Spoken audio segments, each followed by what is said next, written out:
Kāds man plāns ir ar acīm? Es paņēmu 2 esences zīmuļus, zaļu un melnu, un zaļās esences ēnas. Viņš ir pigmentēts. Pagaidām man ļoti patīk ar šo zīmulu strādāt. Tagad ņemšu melnu un iekrāsošu gļotādu.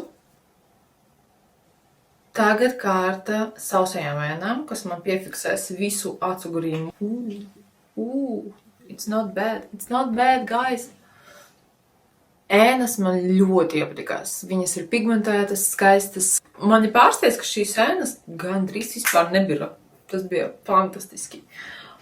Rekomend. Lētākās skropstas drogās. Neizskatās nemaz tik slikti. Te ir arī līmeņi. Nomocījos, protams, es ar tām skropstām. David. Kamēr skropstas skropstinās, līmēs klāt, es pabeigšu sejas ādu. Bronzeri izmantošu arī sev jau pazīstamu produktu. Foršs produktiņš. Ir ļoti pigmentēts, bet viņu arī jāmāk uzklāt. Ņemu produktu pret vāciņu, pret rociņu un pret seju. Vaigu sārtums no Rival.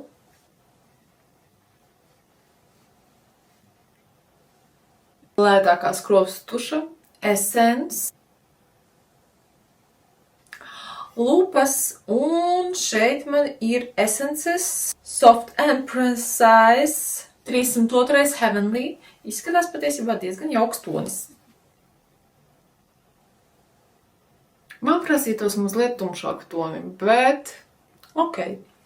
Lētākā lupu krāsa ir Essence, un šis ir 302 Nude.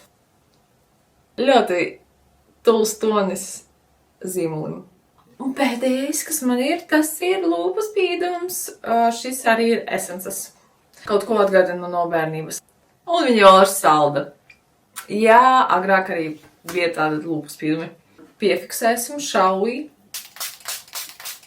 Draugu lētākā kosmētika. Man uz sejas. Enjoy!